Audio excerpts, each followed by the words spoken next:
I heard it with my own ears. Why is he even still alive? The laugh that followed wasn't loud, just sharp enough to split something deep inside me. I stood behind the wooden gate, holding a glass dish of peach cobbler still warm. I didn't tremble, not yet. I didn't leave. I walked through that backyard like I hadn't heard a thing. Past the string lights, past the picnic tables, past the faces that didn't turn toward me. Some of them were my own blood, some were strangers, but none of them smiled. Someone cleared their throat. "Oh, Arthur, we didn't know you were coming." That was Jody, my son's wife, the same voice from behind the fence. "I brought cobbler," I said. No one offered to take the dish. I found a spot at the far end of the table. The folding chair creaked under me. My back ached, but I sat up straight. They laughed, ate, drank. I watched. My son Carl made a toast. "To family," he said, raising a beer. And when the glasses clinked, no one looked my way. The children, my grandchildren, they ran past me 3 times. No one stopped. No one said, "Hi, Grandpa." Jody eventually approached. She leaned in with that tight-lipped smile she wears when cameras are around. "Did you want a plate?" I looked up at her. "I'm fine." She nodded too quickly and walked away. I stayed until the end. I helped stack plates. I folded napkins. I wiped the sticky table. Then I picked up my empty glass dish, still warm from the afternoon sun, and I left. Not in anger, not in sorrow, but with a decision. The next morning I made coffee in my smallest pot, just 1 cup. I sat at the table by the window, the same table where Carl used to do his homework. Back then he needed me. Now he just tolerated me barely. I didn't speak to anyone that Sunday. The cobbler dish was clean, dry, and put away. That house, their house, was mine once. The down payment, at least, $40,000 from my retirement account, back when I believed in second chances. "Just to help you get started," I'd said. No strings, apparently. No place at the table either. The paperwork was still in my filing cabinet. I pulled out the folder labeled Carl. House. Inside was the deed and the signed letter I'd written, gifting the money with no expectation of repayment. "Because you're my son," I had written. It hurt to read that line. That evening I called a woman named Lena. She's sharp, used to work in probate. I told her I had questions about property, gifts, and estate documents. She didn't ask why. "Come by tomorrow, bring everything." I slept well that night. Not peace exactly, but a kind of alignment. When you're about to change the shape of your life, you dress carefully. I wore the good coat. Lena's house smelled like lemon cleaner. She skimmed the documents. No written expectations, no shared title. It's theirs now. "You gifted it." "I know," I said, "but that doesn't mean you're powerless." She told me what could still be done about accounts, wills, and power of attorney. "You can't take the house back, but you can make sure they don't get anything else." That was enough. That evening I sat back at my kitchen table. I took a blank sheet of paper and wrote a name at the top, Carl. Then I drew a single heavy line through it. On Wednesday, I baked a pie I didn't intend to share, blueberry with lemon zest. I used the good crust recipe, the one I used to reserve for birthdays. This time, it was just for me. I sat on the porch while it cooled, my knees covered with Doris's old Afghan. A car I recognized pulled into the driveway across the street. Jody's sister, stepping out with groceries. I hadn't been invited to that house in nearly 4 months, not since Ruby's birthday. Even then, they sat me near the trash bin. "So you won't be too close to the music, Dad." He'd said it like it was thoughtful. I'd seen them since, Carl in a rush, Jody pretending not to notice me. Ruby, my granddaughter, walked right past me at the library. And still, I'd kept a drawer in my hallway with stickers, tiny notebooks, little treasures for the children. For years I filled it faithfully. That day I emptied it. Every last thing went into a paper bag. I set it by the curb with the other recycling. That evening I got a message from Carl. "Hey, Jody says she might have hurt your feelings on Sunday. Didn't mean anything by it. She was just tired." I read it twice. Then I deleted it. I didn't reply, deleted. I wouldn't archive his explanations like museum pieces anymore. I'd done that too long, stored excuses like mementos. Wrap them in the soft padding of he didn't mean it or she's just under stress. No more. At 7, Kay from next door knocked, bringing lentil soup. We sat at the kitchen table and split the pie. She didn't ask about Carl. She just said the pie was so good it made her knees hum. I needed that laugh more than I realized. Later, I picked up a photo, me and Carl, 1987. He was 8, missing a front tooth, smiling like I was the whole world. I looked at that boy and whispered, "I miss you," not the man, the boy. I turned the photo face down. Then I opened my desk drawer and removed the envelope labeled legal. Inside, my will, my directives, and the durable power of attorney Carl had signed 3 years ago, the one he never followed up on. Tomorrow, I'd go back to Lena. But tonight, I sat still in the dark and said goodbye to a version of my family that only existed in my memory. Lena's office was quiet the next morning, the kind of soft quiet that wraps around you. "I want to start with the power of attorney," I said, placing the document in front of her. "Revoke it today." "Are you sure, Arthur?" "That's a big shift." "I'm sure." She didn't ask why, she just slid the paper toward her. "We'll file the revocation today, I'll notarize it." "I also want to adjust the will," I said. "Remove Carl as executor. Remove him completely." That gave her pause. "You want to cut him out entirely?" I nodded. "He has a house, a job, a family. He doesn't need what I've saved. He's already made clear what he values." "Who should take his place?" "I'm not sure yet," I admitted. "A professional maybe, someone who doesn't look through me like I'm a loose end." "And the house?" "The house goes to no one in the family. Sell it. The proceeds should go to a cause that matters." I pulled out a worn brochure. "The women's shelter on Greenway Avenue. I stayed there once long ago before Carl was born." "You're very clear about this," she said. "I've been unclear long enough." I signed everything in careful, deliberate strokes. As I stood to leave, she walked me to the door.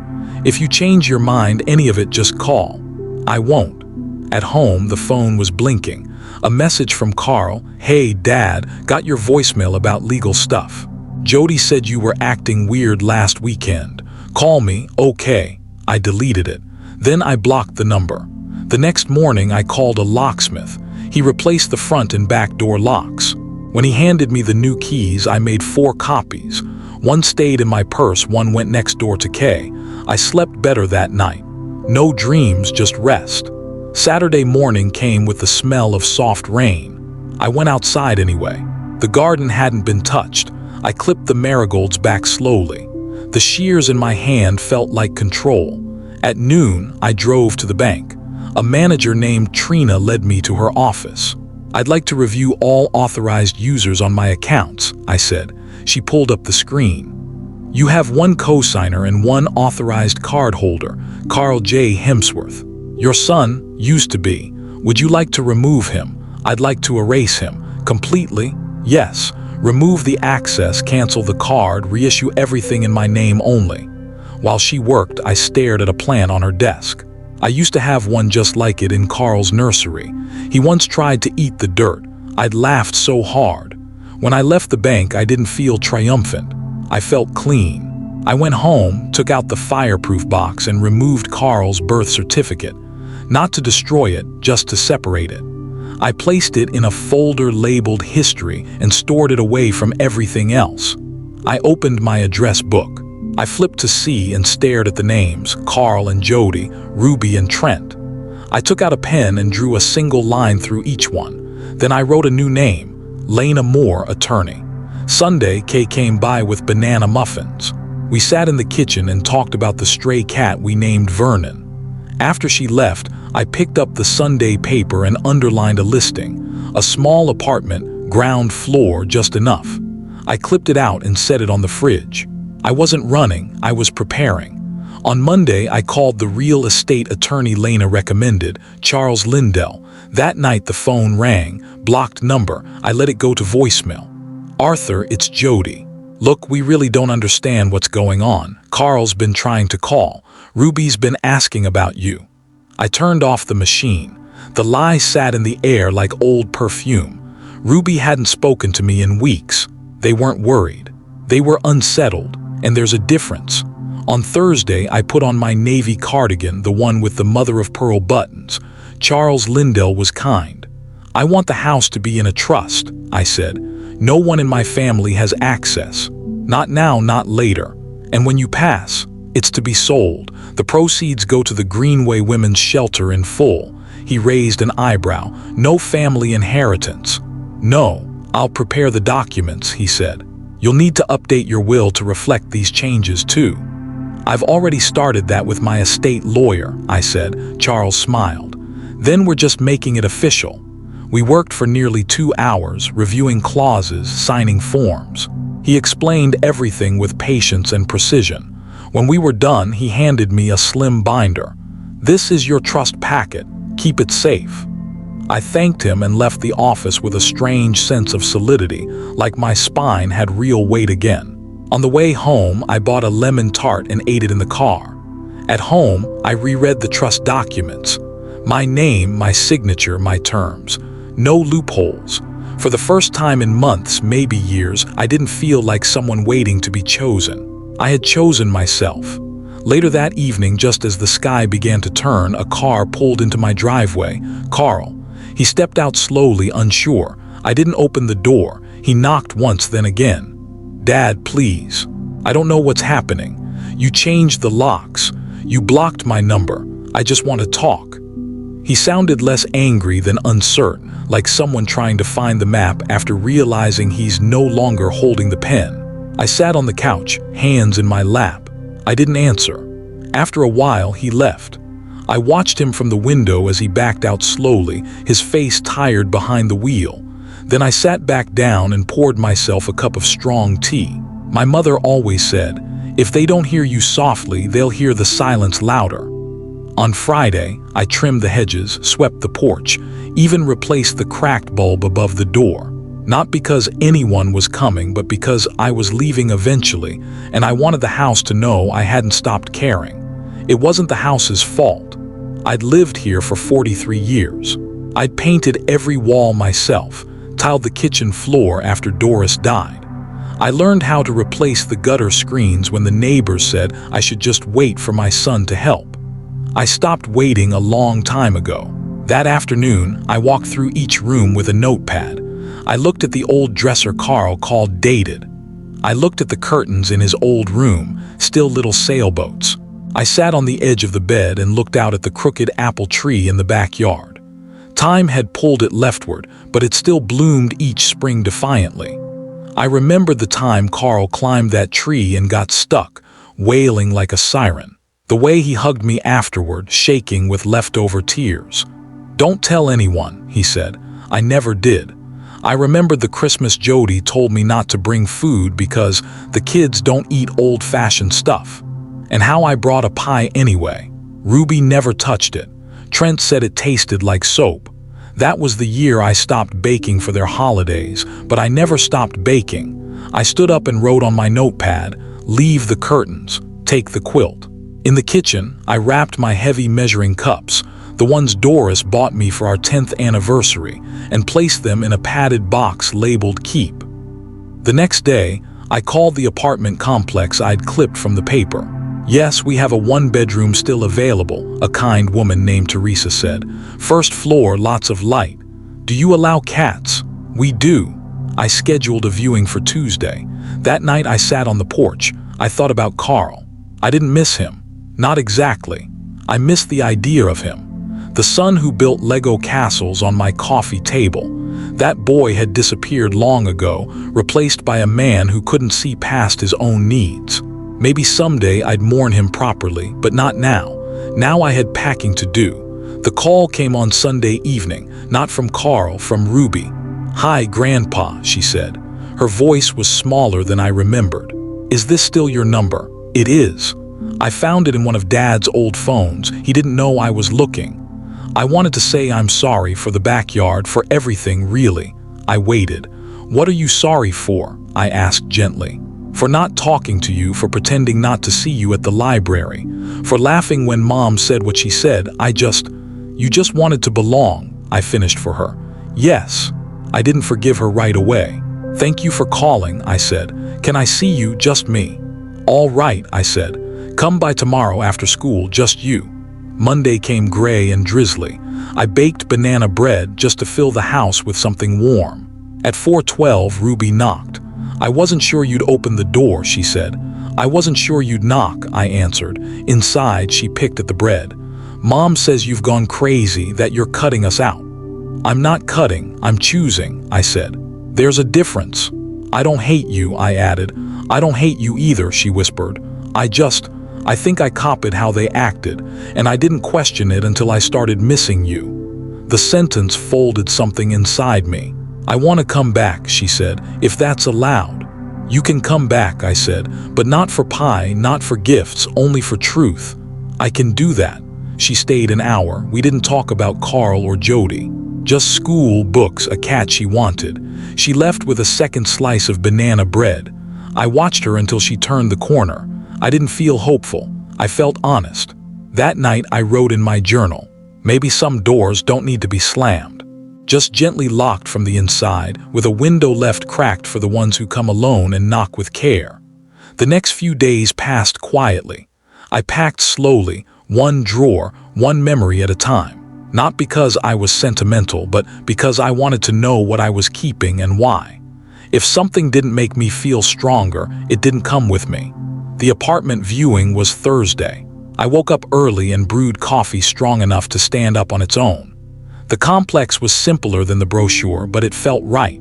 Brick buildings, tidy flower beds. Teresa, the manager, showed me Unit 1 billion. Ground floor, south-facing windows. The space was small, yes, but honest. No pretense, no cold echoes, just clean light and walls waiting for new stories. I stepped into the kitchen and ran my hand over the counter. It wasn't granite, but it was mine. I'll take it, I said. Teresa blinked. You don't want to think about it. I already have. By that evening, the paperwork was signed. I scheduled the move-in for the 1st of the month. 3 weeks, enough time to leave with care, not haste. That night, I wrote out a new address card.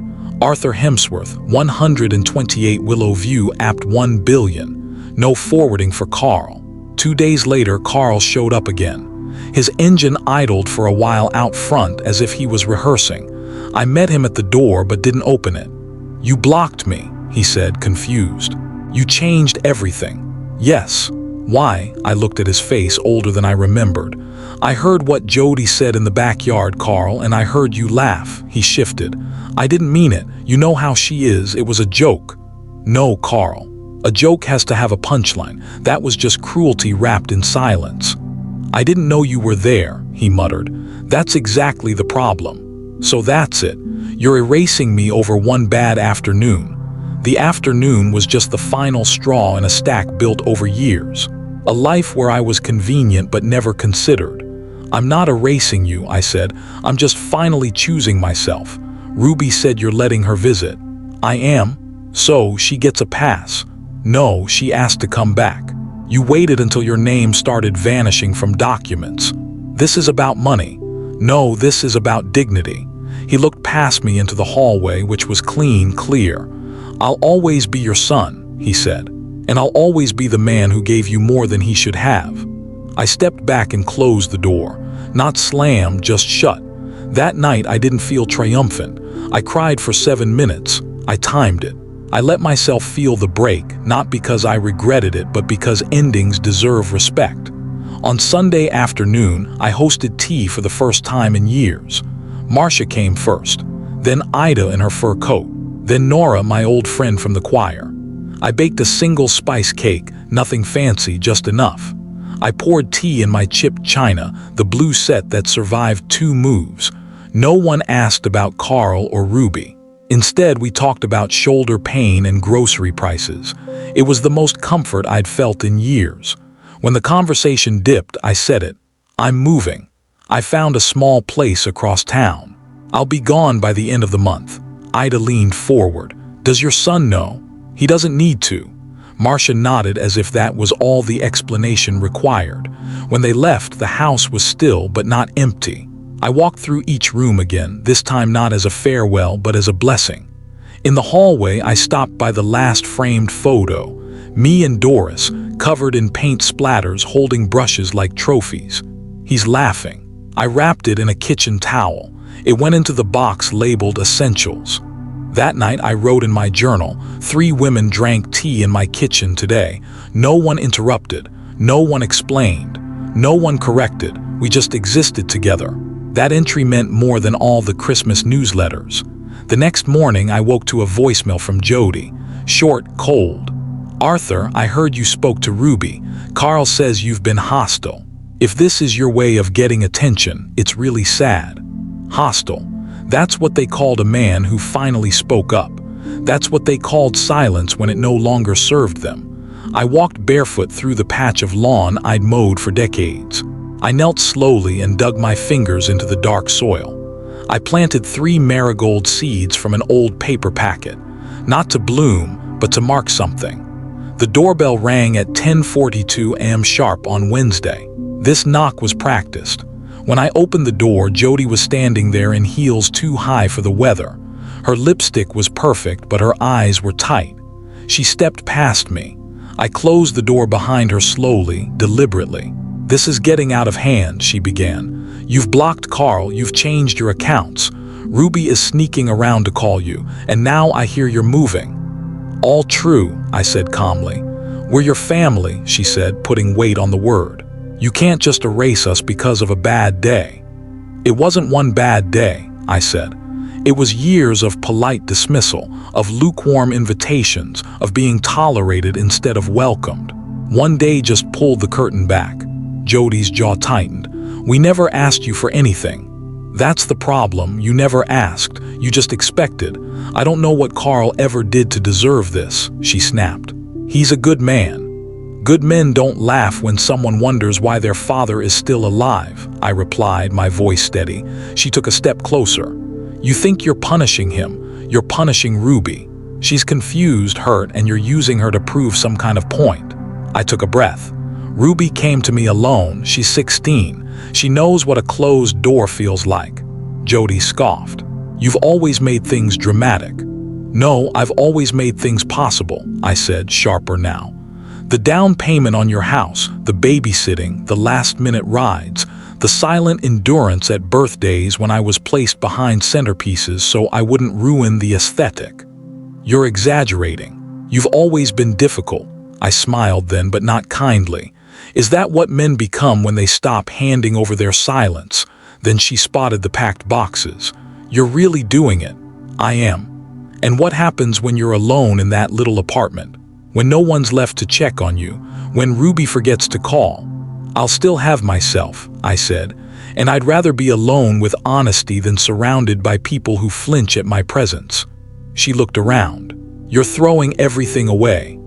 "No," I said, picking up the binder with my trust documents. "I'm finally choosing what to keep." She picked up her purse. "Don't expect us to come running when you change your mind." "I'm not running," I said, "and I won't." The door closed behind her like punctuation.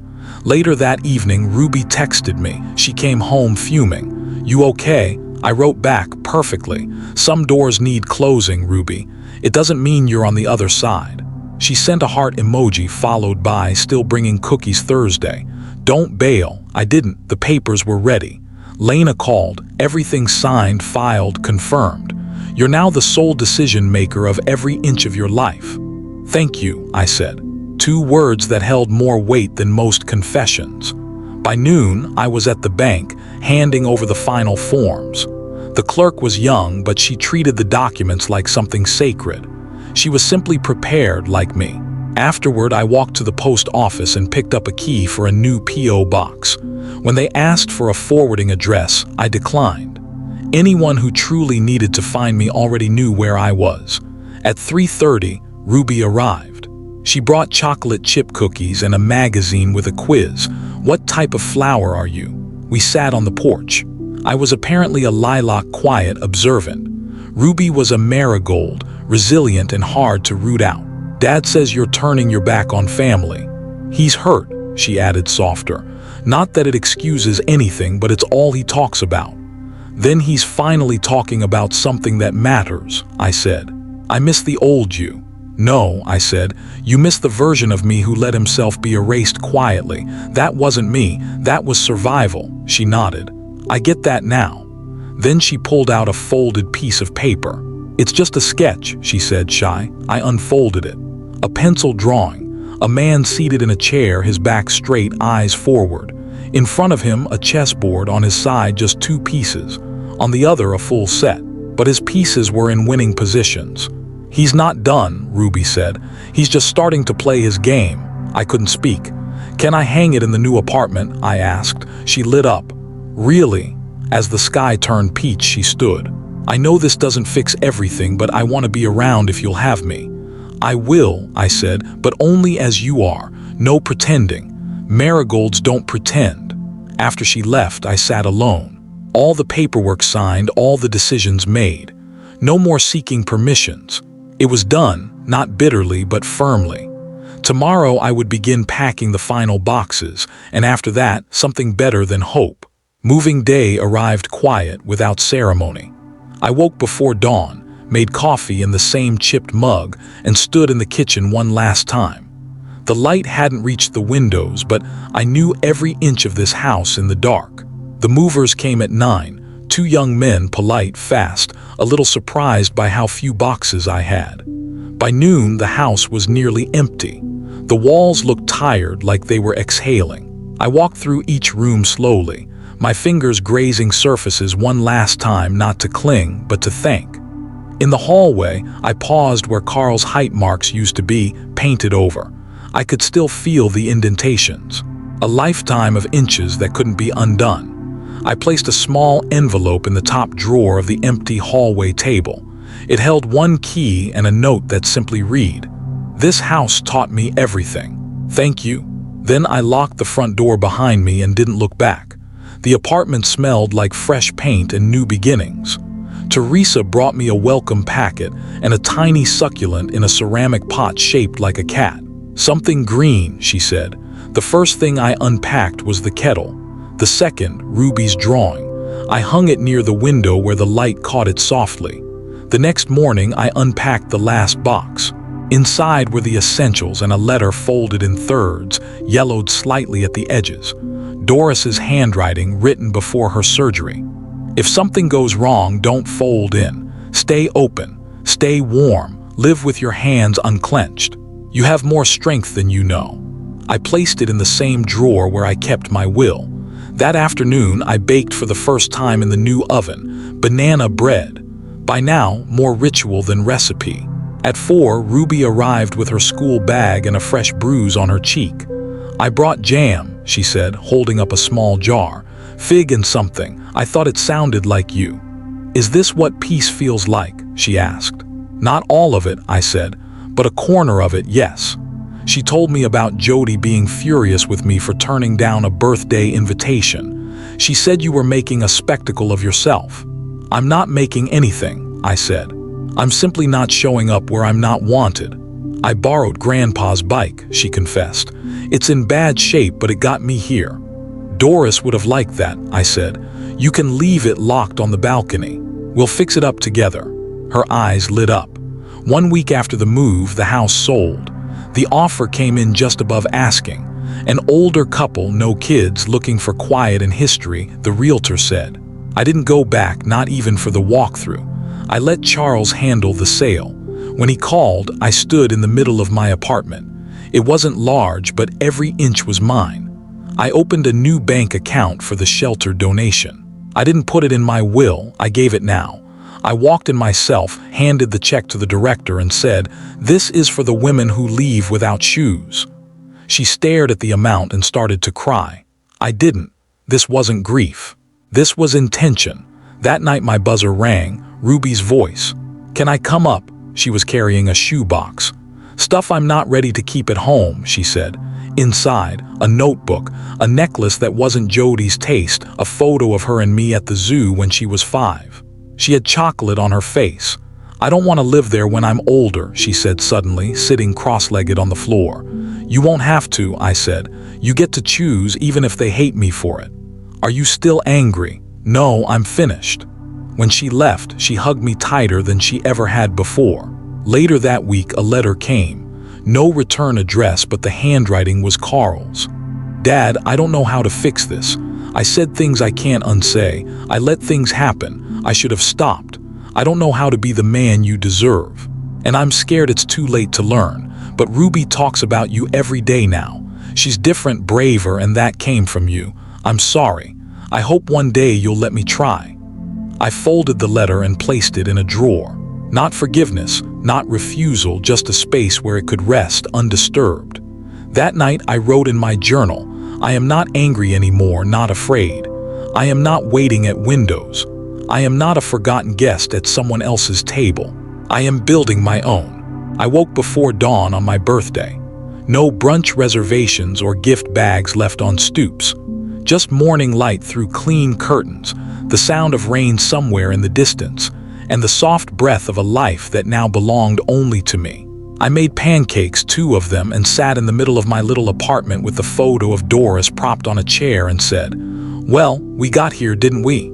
At noon, Ruby came. She brought tulips, red ones. "You're not a birthday cake person," she said, "so I brought flowers like grown-ups do." She gave me a small envelope. Inside was a card she'd made herself. 2 chairs on a porch, one empty, one with a teacup on the armrest. Inside it read, "Thanks for keeping a seat for me." We had tea and toast. She talked about her plans to work at the shelter and how she wanted to start a support group for kids who didn't feel like home was home. She asked if she could use my name. "Only if you use it for something true," I said. Before she left, she looked me over. "You look different." "I feel different," I replied. "You look like someone who doesn't flinch." After she was gone, I sat on the balcony with a book I'd been meaning to read for 15 years. I read 3 chapters, then put it down. Not because I was tired, but because I didn't need to finish things just to prove I could. The next day, I mailed a donation to a legal fund for elder women in housing disputes. I didn't include a note, just the check from the trust, quietly placed like a stone in the right hand. I also planted basil in a small clay pot. It wilted a little at first, then perked up, leaning toward the kitchen window like it had made a decision to live. One morning I got a text from Carl. "Happy birthday, Dad. I didn't send a card. I figured I haven't earned that yet. Just wanted you to know I'm still here." I didn't respond. Not out of anger, because not every apology needs a reply.